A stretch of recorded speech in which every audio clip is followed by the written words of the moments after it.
Hello, everyone. Jax West. Oops, I didn't mean to close that window. From Stephen Avery Project, Justice with Jax, and MAM Gossip. We are going to have the very last Brendan Dassey jail call today. Hello, Debbie number one.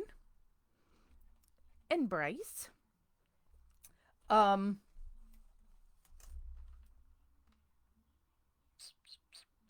So there are 51 episodes. Why, thank you, Bryce. It's because I'm wearing a tank top and I'm a little chilly. So there are 51 episodes. This is the final call. The Bryce is here. We may not have anything. There may not be anything on this call. So after we listen to this one call, we will then chat a little bit about the trip that I took on Thanksgiving to Manitowoc. And if you have any questions about that trip or where I went, we can talk about that for a little bit. Let me open this folder. Go to this track.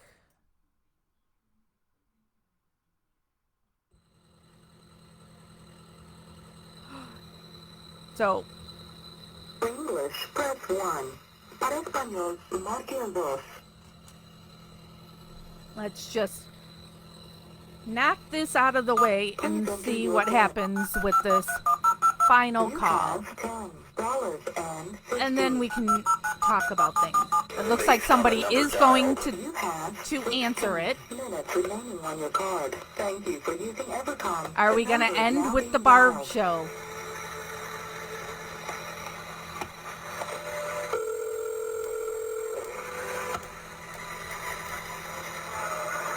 Hello, Gwen.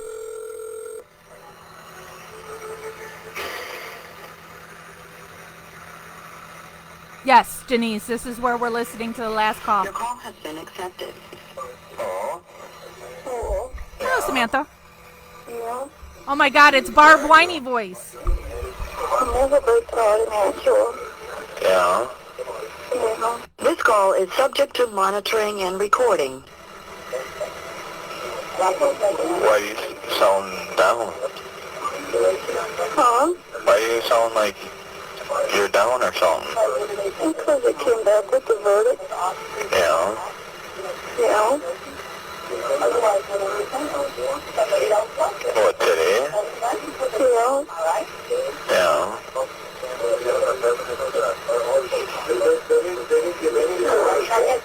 Came back with guilty. Yeah.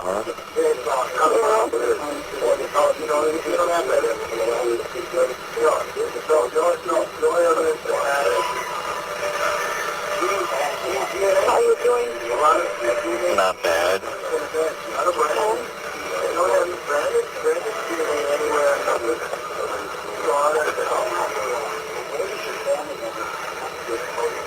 What you doing? Well, I was just watching Titanic.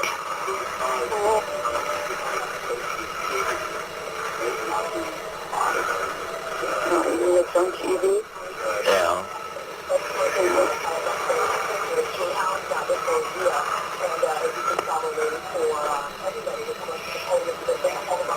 Yeah, Lori came up with that today. Yeah. Yeah.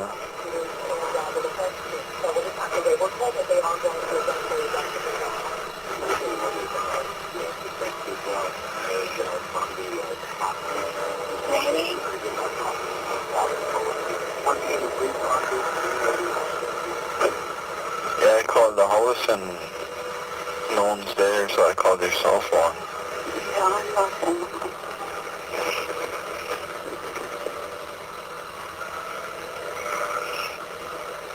No one was found guilty of murder. Huh? I said he was found guilty of murder. Yeah. Not guilty of mutilating a body. Yeah. And guilty for the firearms. Yeah. Yeah. But he still gets life, right? Yeah. Oh. Probably.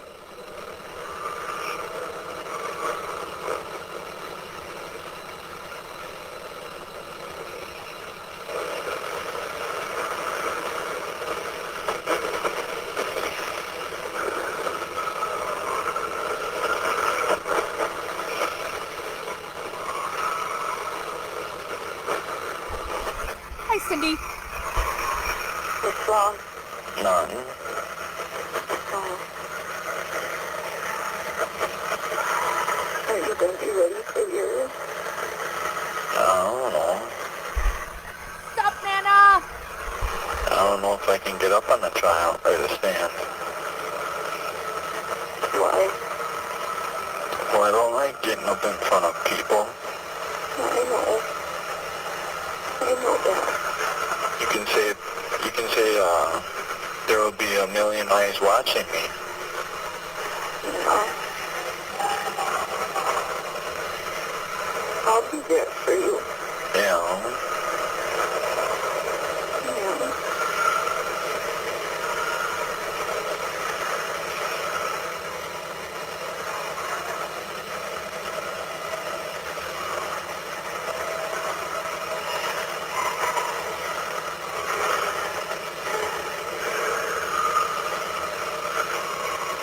So did she do this? No, not that I know of. But who knows, maybe he could have did it after I left. Because he was out there after Blaine came home, and that was at 11:30.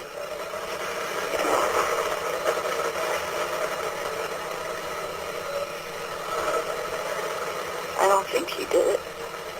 No. No. That's why I need you to get up on the stand. Yeah.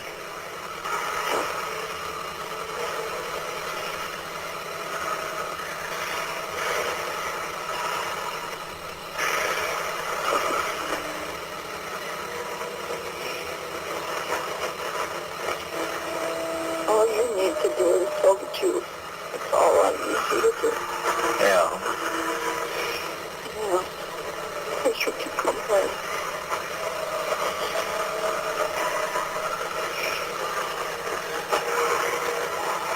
And your attorneys already know what Mark Leader told me to. Yeah. Yeah. Hello, China and Lisa.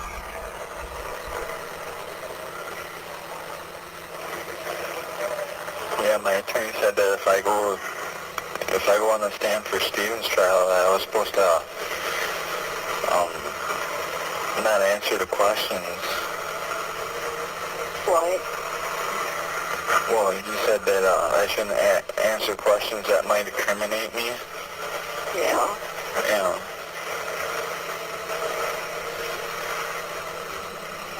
I don't know why you said this story in the first place.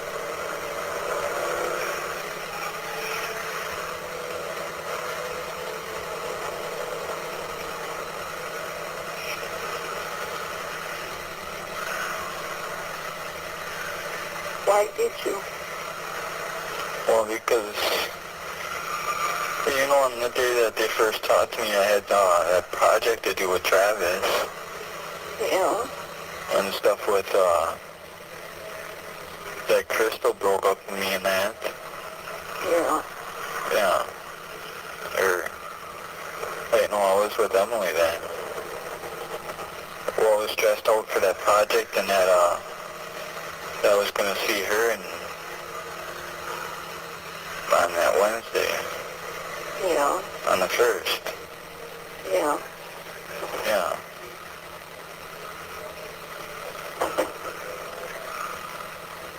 So why did you even say it though? Where did you get it from? I don't know. Well, they tried to get me to say the stuff too, though. Like, they would ask me a question, and Then later they would ask me again if there was something wrong or different, that they would say, which one is the truth? And they would do that again after. Yeah. Yeah. Said more or less they said that they wanted you to say. Yeah. It's just like the tattoo. They said that they asked me if she had a tattoo anywhere, Yeah. and I said no. Yeah. How am I supposed to know if she's got a tattoo? I never seen her. No. And later they said that I was telling the truth for the tattoo thing. Yeah.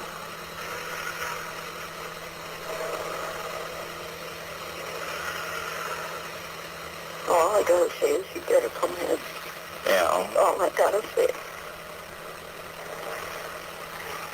Yeah, but the thing is, they don't know much about me. All they know is that I play video games, Yeah. my age, and stuff, how I look and stuff, maybe what I wear.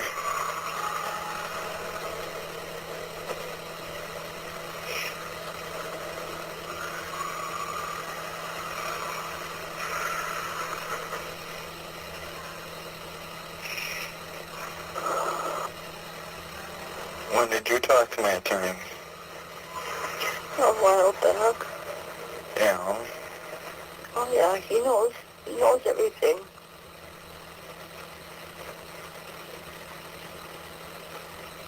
If you go down for this, something you didn't do, Yeah. I don't know how I'm going to be able to handle it. And your brothers will be crushed. Yeah. Blaine's so depressed now.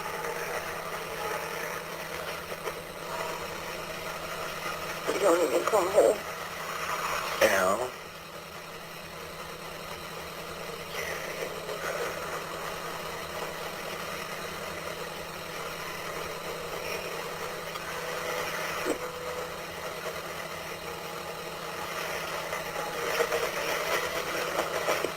I just wish I can go back in time and change that. Won't talk to him.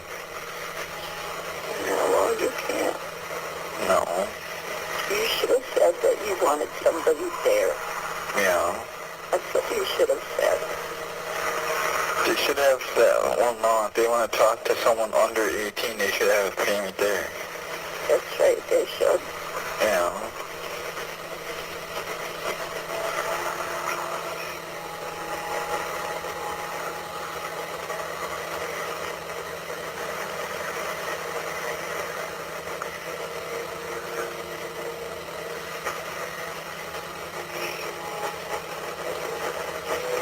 I was happy, though, to see Carla up here, though. No, Yeah. I figured you would. Yeah.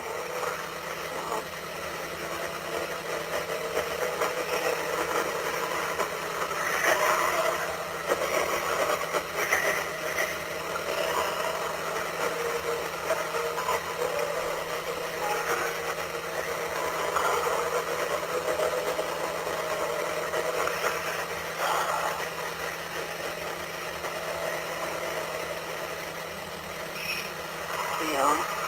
Yeah. I'll be up there Wednesday. Yeah. Yeah.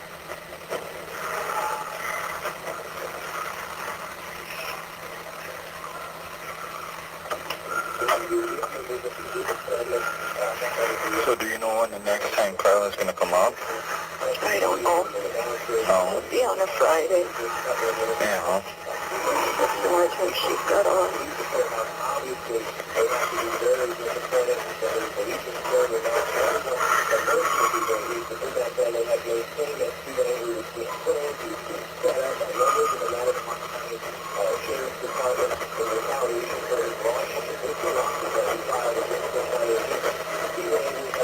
Today, when did they come up with the verdict? At what time? 4 or 45. Yeah. Yeah.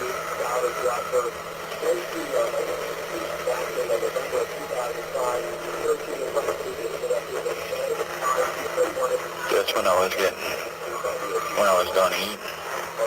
Yeah.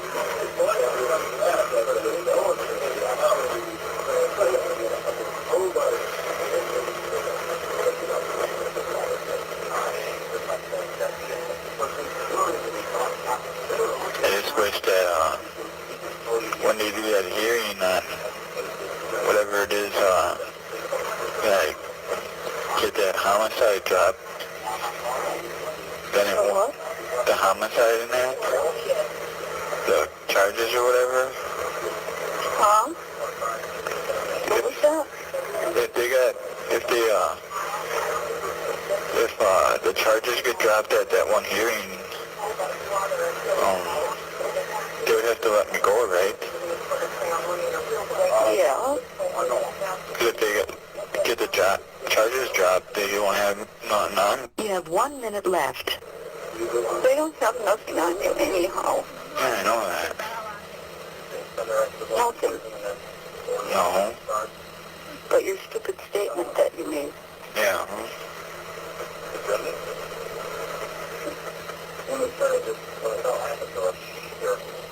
That they helped make, I should say. Yeah. Well, tell everybody I said hi right there. Brennan says hi.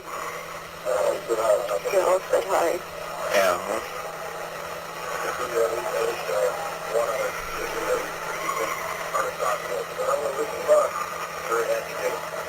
Todd says he wishes you luck. Yeah. Did you tell Scott that joke? Yeah. Do you like it? Yeah.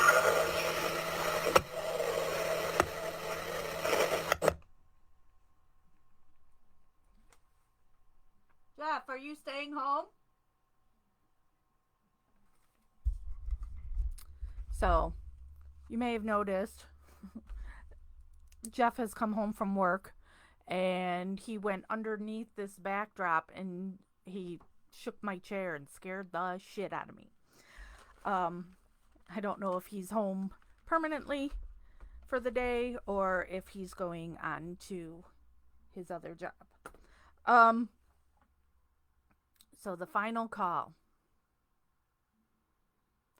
And Barb again comes off as a piece of shit.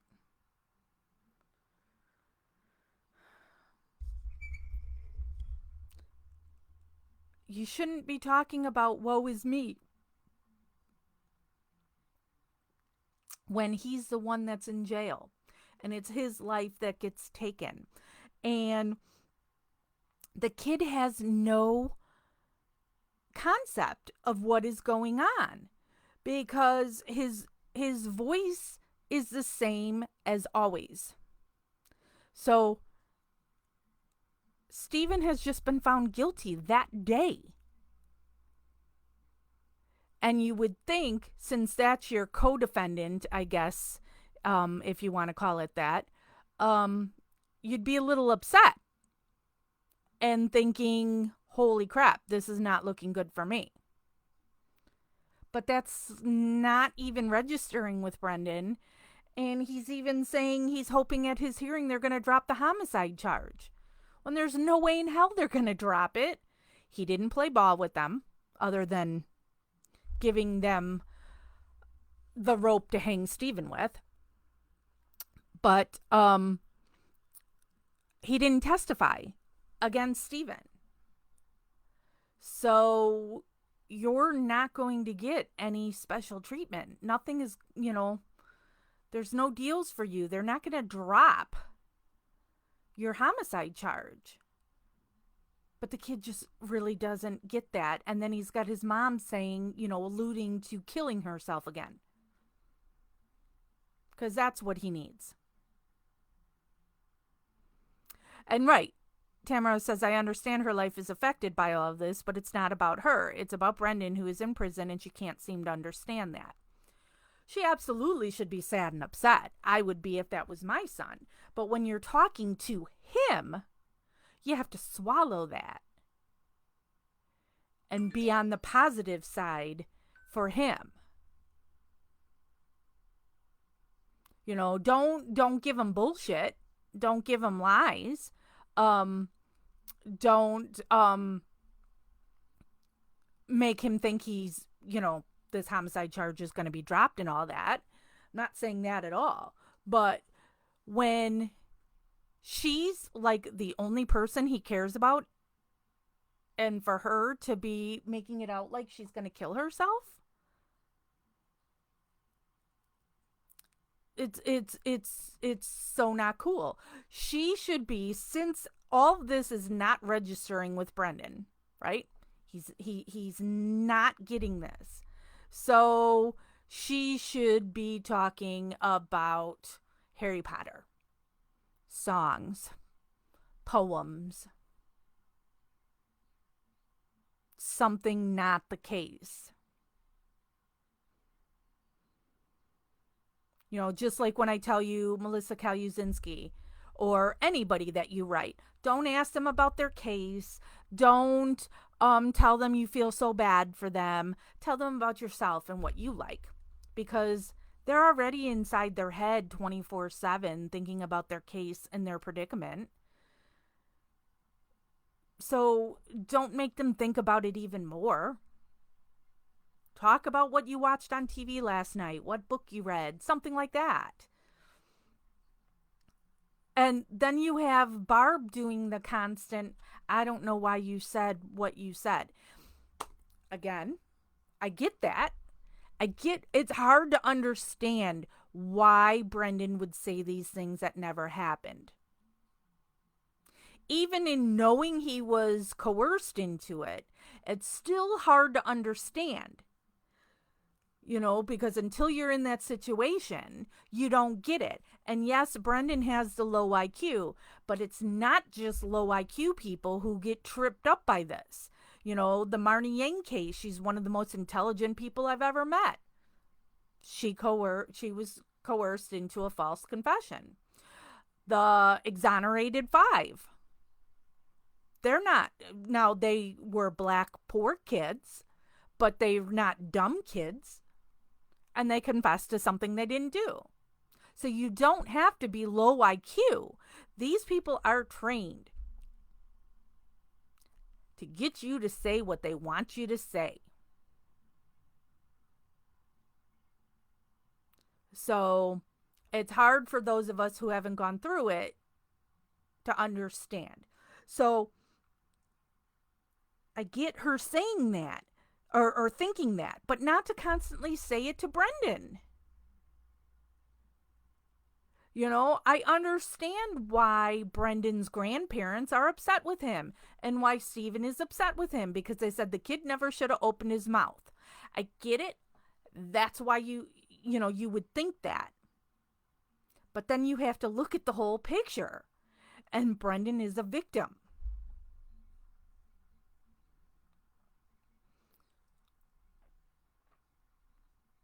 You know, he doesn't need people piling on him.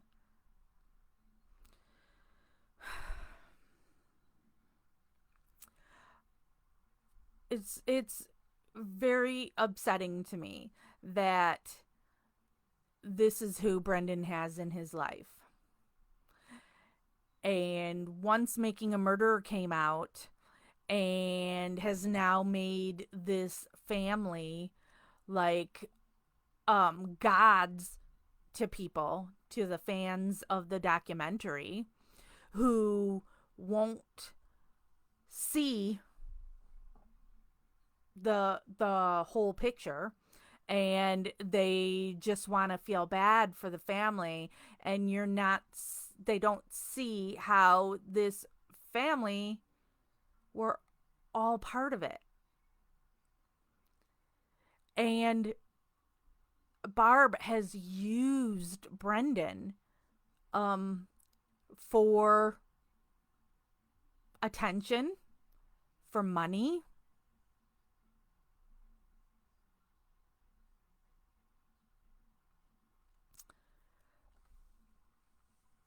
I once upon a time felt sorry for Barb. I once upon a time felt sorry for Scott.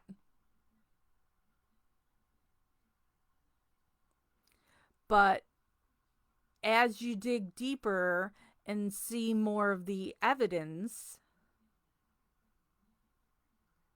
they're not people to feel sorry for. Barb, in this message, or in this call, is saying again, I wish you would have told them you wanted someone in there with you. Well, guess what? You were offered the opportunity to be in there with him, and you didn't do it.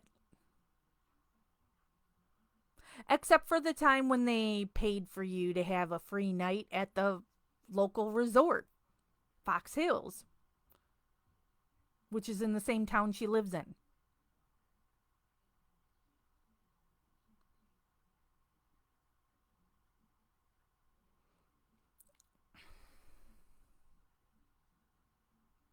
It's my kid. You're not going to talk to him without somebody being in that room with him. We've talked about this before, where it shouldn't be me. I don't know the law. I'm an asshole. If you're convinced accusing my son of something I know he didn't do, I'm going to be a total asshole, and I may hurt his case. That's why you need a lawyer. And you need a paid lawyer. Because somebody who's appointed for the state works for the state. And they don't necessarily care about you. So that's where you get the whole, unless you got money, you're not going to get good representation. Look at O.J. Simpson, guilty. But he was able to buy himself some freedom, at least for a little while.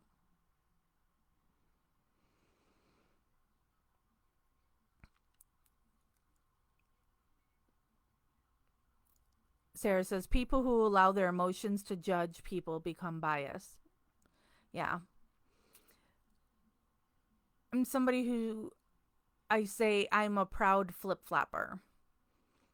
If I believe something, but you're able to show me evidence as to why I'm wrong, I will say I'm wrong, and now I'll, flip.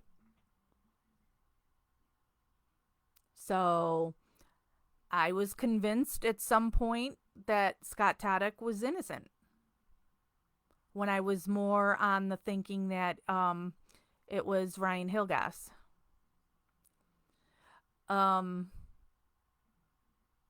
But just everything points to Scott and Bobby, with an assist by Ryan Hilgas, Scott Blodorn, and Michael Habach.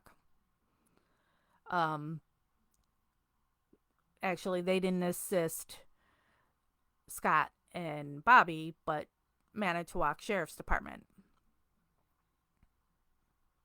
Right, Lisa? He didn't have the understanding of what's going on. It's clear. This is the day that Stephen is found guilty. This is a day that Brendan should have been upset. And he wasn't. It was just same old Brendan, because he has no concept of what is happening to him. And he turns around and says, well, he's hoping at his hearing they're going to drop the homicide charge. And if they drop the homicide charge, they don't have anything on him. That was never going to happen. Right, Lisa? They deleted the voicemails. And Kathleen has already mentioned before how she's got it's not a diary. What is it? Her scheduling book, right? That's what it is. Or her calendar. And so somebody she had talked to that day, she was writing an appointment down in the book. And then Ryan Hilgas had that.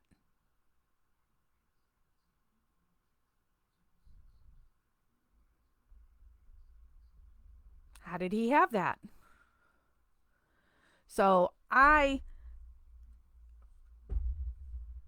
don't know what was on her voicemail that got deleted that would have let us know exactly where she went and when? Did she go to Zippers after Stevens?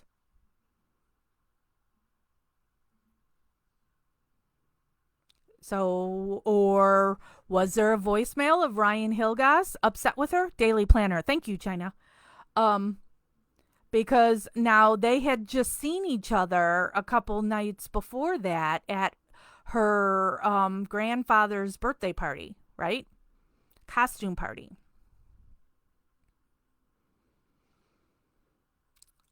Was Ryan Hilgas, like obsessed with her? I mean, that whole situation is weird to me. So Ryan Hilgas is somebody she dated for a few years, and Scott Blodorn is his friend. Then she's no longer dating Ryan Hilgas, but Scott Blodorn moves in with her, and she and Scott Blodorn would have sex. You know, just friends with benefits type of thing. No relationship, just having sex. And I'm not ripping on her for that. Single girl, do your thing, girl. But then Ryan Hilgas is still slinking around. And when she disappears, he moves into her house right away. Why is he in her house? Why are Scott Blodorn, Michael Halbach, and Ryan Hilgas at Avery Salvage Yard signing in and out when they're still searching the property? Sometimes they're signing in, sometimes not.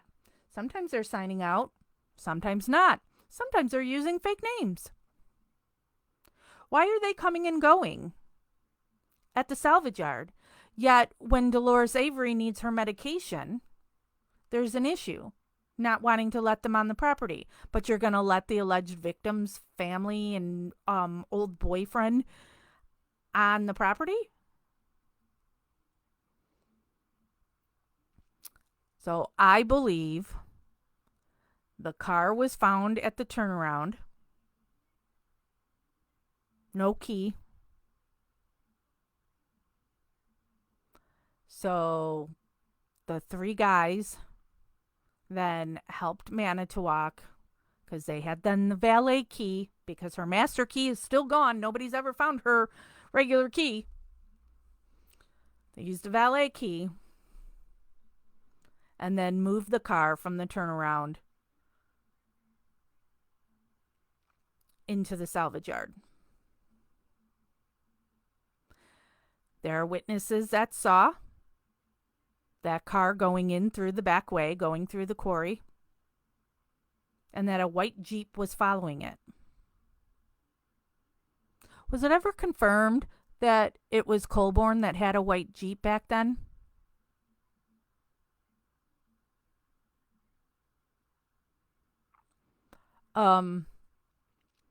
And I believe those three boys had been told that due to them putting Stephen away for 18 years previously for something he didn't do, that they're convinced he did this, but they're never going to be able to get him because of it unless they have something concrete. So the boys helped because they thought they were helping frame a guilty man, which I don't blame them for. I probably would do the same thing if I thought somebody killed my loved one and I've got law enforcement telling me that this happened.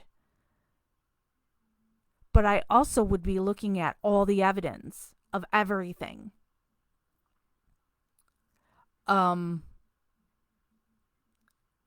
So to see everything we know now, I would go, oh, something's not right here. And you know, so now if you know they planted the car there, why wouldn't you then suspect everything else?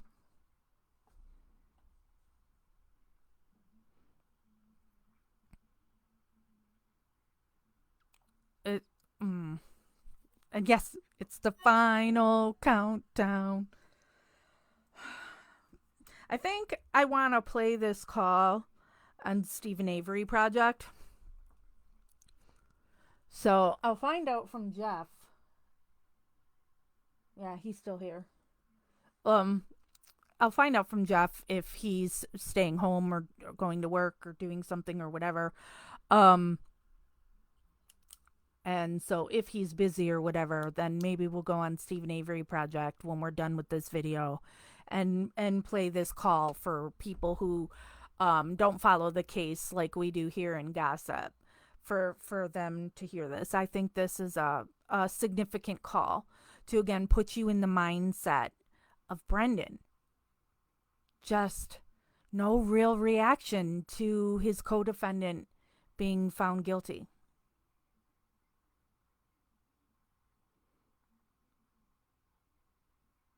And showing again what an asshole his mother is. That a lot of people just, it tugs at your heartstrings, especially if you're a mother. So you feel for a mom losing her kid. But Barb doesn't deserve anybody's sympathies. Andrea says, after Making a Murderer came out and Kathleen doing new testing that conflicts with state's evidence and theories, if I was Teresa's family member, I would have serious doubts and questions and would want to work with KZ to find the truth. Absolutely. When guilters want to attack the supporters and try to make it out like we don't care about Teresa Halbach, we're the only ones that do. We want her real killer found. We want to know the truth. We're not okay with this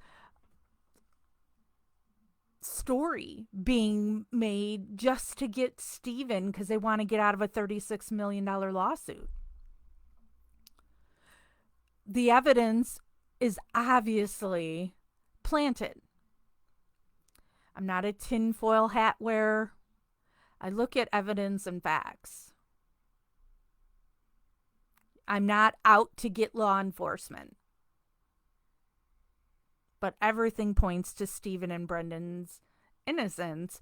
And so that means whoever killed or did whatever to Teresa Halbach, because we don't know. There is no body. It is not known what happened to her.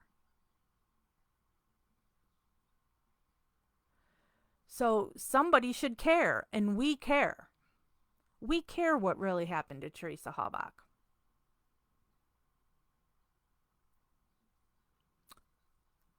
Has this person or persons hurt somebody else?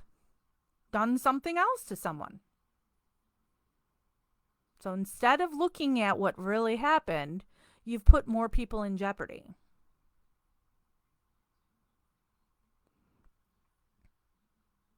Right, Lisa, it's not justice for her death.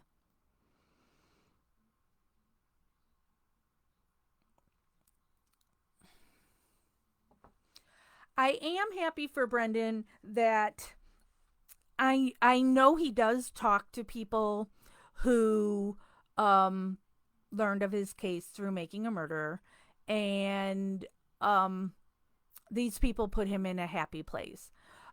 Even though these are people who have told him lies about me, and have made me out to be the bad person in the Making a Murderer community, it doesn't matter. I'm fine with being the villain in all this. I don't care.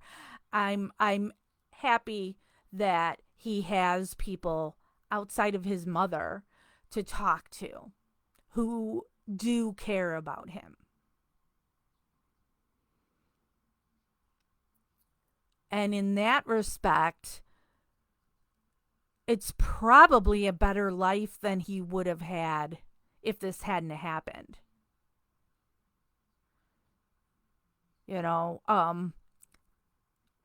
This kid was never going to be able to, get a great career and make tons of money. And he's probably going to be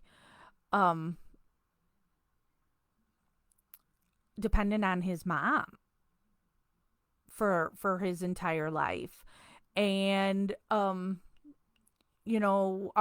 really have many friends or the people he knows, because even like when he talks to Travis, Travis is, making fun of him and making him uncomfortable at times, so he's kind of just, made fun of and stuff. He didn't really have a true friend. It seems like the only people that treated him well would be Marie, Jody, and Jody's daughter, Tiffany. And then you also had Steven gave him attention. Now, was Steven always nice to him? No, Steven is gruff, and Steven's like a boys will be boys type thing. And Steven would get annoyed and doesn't comprehend a kid wanting to sit inside and play video games. He thinks a boy should be outside taking apart cars and learning to fix them and put them back together. Well, not all boys care about that. My son doesn't care about that. My son was a kid who sat in and played video games. So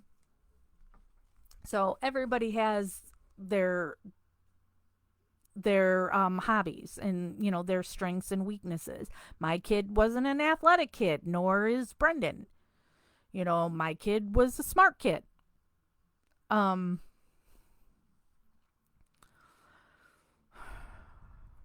So while his life has been stolen from him, he's also gotten things that he never would have, and people all around the world love and care for him. So that is a for sure benefit for Brendan.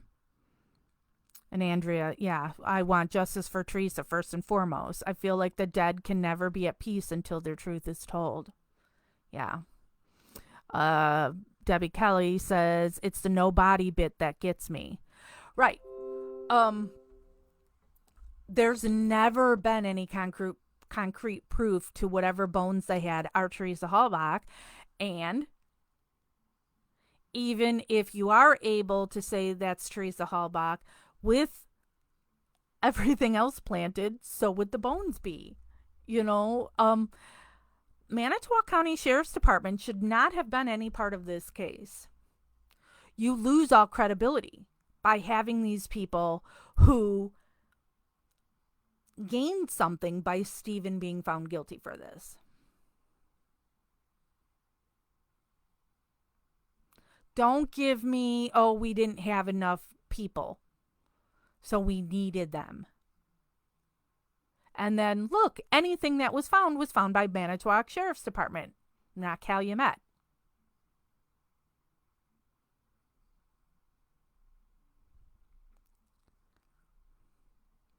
This poor kid. Hi, Tracy. So Tracy is new here and wants to know why they think I'm the villain. Oh boy, that's a long, long story. How can I summarize it real quick? And we can do another live at some point, when we title something where it's just called Ask Jax Anything. And then that's when we can go over my story of the case. But I used to be friends with many in the family. I used to talk to Brendan. I used to talk and visit Steven. But the family wants to control you and control what you can say and do. And I wasn't somebody who could be controlled. And when I found out that the family were doing some bad things, I expose it. The family, one of their biggest concerns is making money off of the fans. So I constantly tell people, do not give that family any money. If this story has done something to you that you want to throw money at it, then I tell you to put it directly on their commissary accounts or you can give it to Kathleen Zellner. Because even though she's doing the case pro bono, right? Everything she does still costs money. And, like money Steven has gotten from Netflix has gone towards some of the testing and such. So, Steven's not just getting free defense. So you can, Kathleen Zellner, if you go to her website, it's KathleenTZellner.com. She has a page for Steven Avery, and then she has on there the links for donating to her and also to put money right into his commissary. So you can find it all right there on his website, but don't give it to the family. The family tries to manipulate fans with Dolores, because Dolores is a mom who has always cared for Steven and has moved heaven and earth to try and free her son. And so family members know that, and they'll do a GoFundMe for miscellaneous things and claiming it's going to go to Dolores and or Ellen. Now, yes, some of it will get to them, because they have to save face. It's the, like, 1 for Dolores, 1, 2 for me. 2 for Dolores, 2, 3, 4 for me. I know people send stuff to family members directly. I'm not cool with that. Steven's not cool with that. But Steven was manipulated. Thank you, Debbie. Steven was manipulated a year, almost 2 years now. A year and a half ago. They told Steven I was talking shit about his mom. Actually, Sandy Greenman told him that, because Sandy wants to make sure Steven loves her best. She wants to be Steven's number one, and she still believes someday her and Steven are going to get married, because she likes this fame and attention she's getting from making a murderer. And she only gets that if she's Steven's number one. So she's the one that told Steven and claimed I was talking shit about Dolores, which isn't what happened at all. It's me telling people, if you want to help Dolores, give her money directly. Don't give it to other family members and expect them to give it to Dolores. But see, she manipulated it. And Steven, instead of asking me about it, just stopped calling me. And then Sandy made a big deal of making a post saying, Steven has removed me from his visitors list, so I can't go visit him. I would never go visit Steven unless it was something that was arranged. All my visits, he knew what day I was going. Yep, China. Oh, man. And there's so much more I could get into on my history with the Averys. Them calling the police on me for, as Earl called it, trespassing. Not on their property. When I went to the deer camp a year ago, I went to the Verdant deer camp. And since they come in here and watch when I do lives and gossip, they've got fake accounts, and then they have people who report, so say hi to Carla, who has to watch everything I always do. Hi, Carla. So it was Carla who found out about it, right? I think that's the way it went. Carla found out about it, and Carla found out about it, and she told her dad, Chuck, and Chuck called the Verdants and had them file a police report that I was on his property. Even though at that time when I was on the property, there was not a no trespassing sign there. There is now, but there wasn't when I was there then.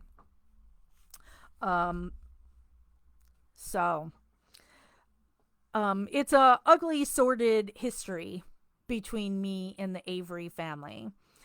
I I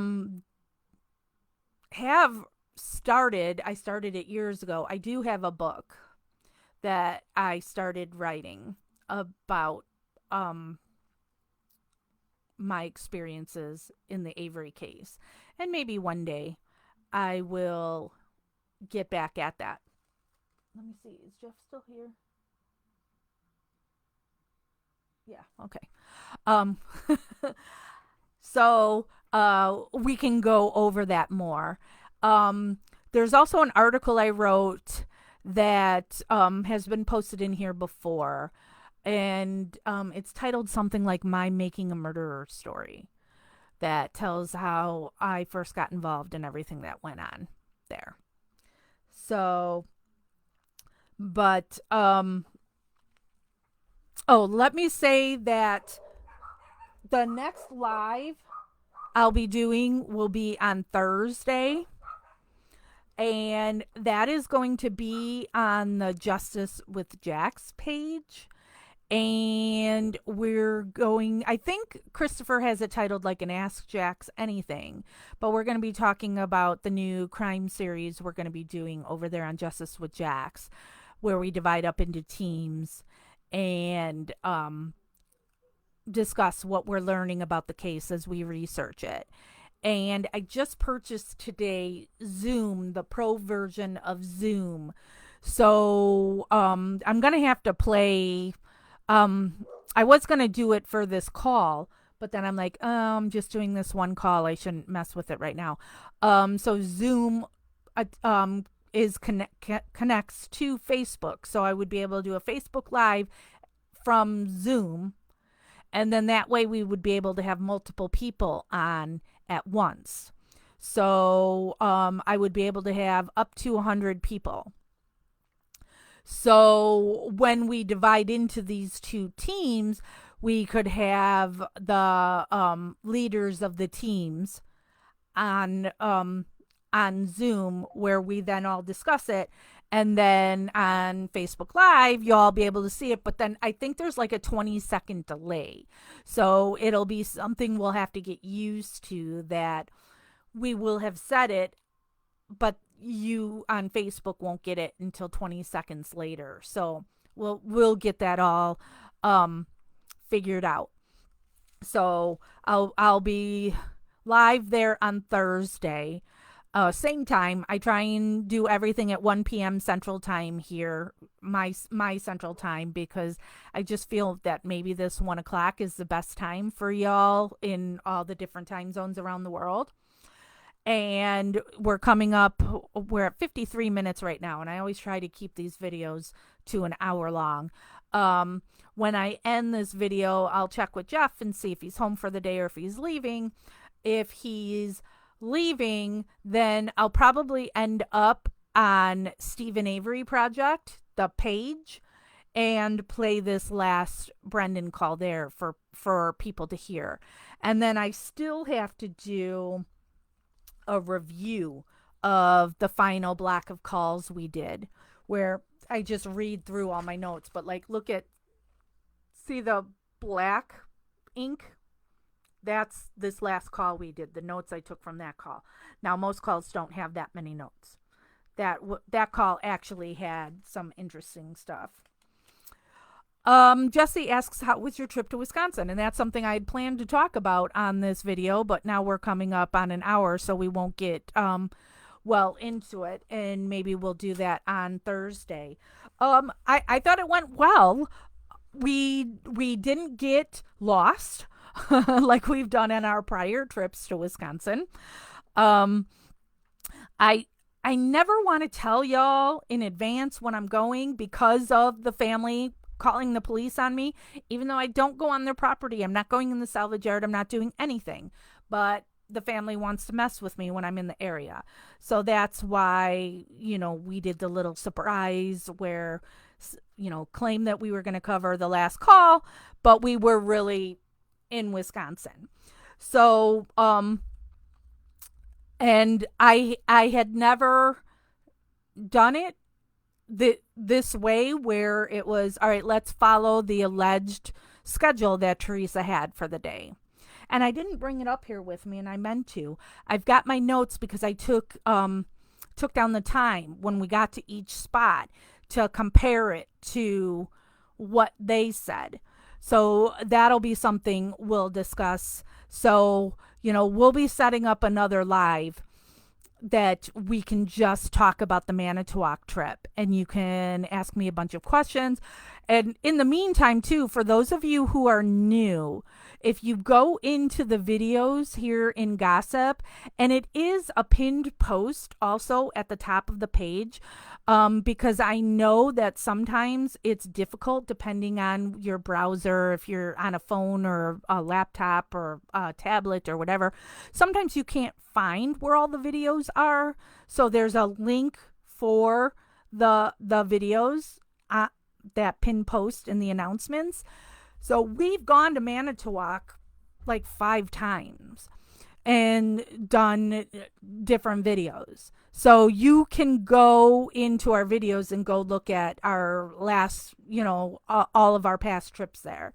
And we've done some interesting videos back from, like, even when I was friends with the family, when I went to Steven's trailer, his garage, I walked through the salvage yard, I went to where the RAV4 was found, all that. So all that's in here. So we'll do that probably this week too. Like I said, I'm going to find out from Jeff what's going on. Yeah, he's still here. And if he's working around the house or leaving for work, then I'll go on Stephen Avery Project. We'll play that last call. We'll talk about that a little bit. We'll do that today. Tomorrow, I wouldn't be able to. I have a set work call that's at 1 o'clock on Wednesdays. So Wednesday's always, not a good day for me. So Thursday will be on Justice with Jax. So we'll talk about things on that. And then maybe we could do it on Friday, where we go over the Manitowoc trip. But to come back to what we started with, that was our final call of when Brendan was in jail. I mean, I guess that's a good way to finish that. That's the day Stephen was found guilty, even though he's innocent.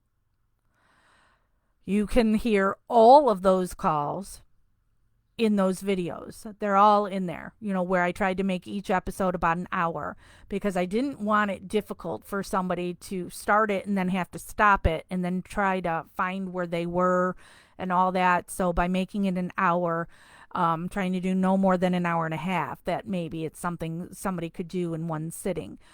So you can listen to those all there. And I'm going to clock out for now and go talk to Jeff, and maybe you'll see me in a few minutes on Stephen Avery Project. If not, you never know. Stay tuned. I try to, when I know for sure I'm going to do something, I give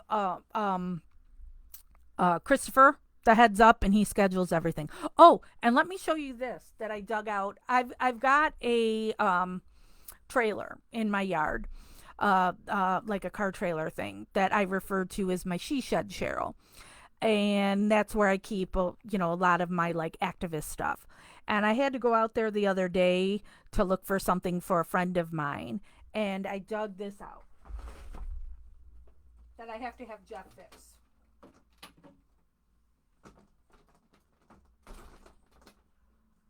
A big whiteboard, but I can't figure out the legs to get it so it's all even. But it's a big so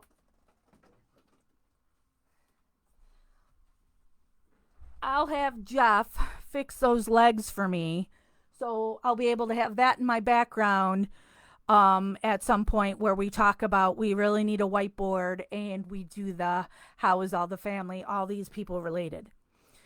So I have that in here now. So that's step 1. All right, so thank you for joining me. Investigation continues. We'll talk soon.